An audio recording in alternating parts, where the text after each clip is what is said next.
Your home is one of the biggest investments you'll make in your lifetime, so you want to make sure you're making smart improvements over time. Not all home projects are created equal. These 5 projects are some that provide the highest ROI. Let's dive in. Number 1, replace the garage door. This upgrade can drastically improve the curb appeal of the home and modernize a frequently used part of the property.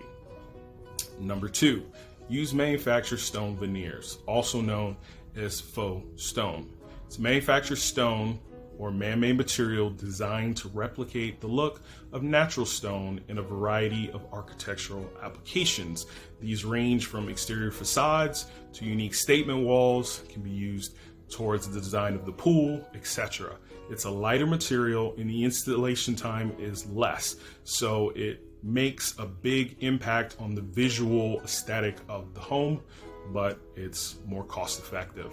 Number 3, do minor kitchen remodels. You do not need to spend $15,000 or more to upgrade the kitchen. Simple updates like painting the cabinets, placing the fixtures from the cabinetry, updating the backsplash, and getting new stainless steel appliances can breathe new life into the kitchen and wow potential buyers if you resell.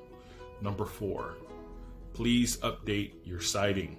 When the siding of the house gets long in the tooth, it's noticeable, it's ugly. It can negate any improvements done on the inside because the curb appeal will take a hit. You can be conscious of your budget by buying vinyl siding as needed. It's considered reasonably priced, it's versatile material, and it's easier to maintain.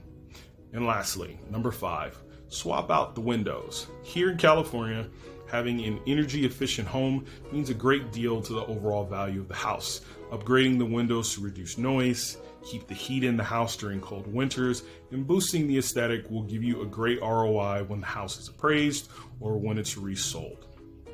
So that's it for my 5 smart home improvement tips for better ROI. How did I do? Did you agree or disagree with my list? What would you add if you don't agree with it? Provide comment or feedback so that I know how to improve these videos. And of course, I'll see you next time on the next video.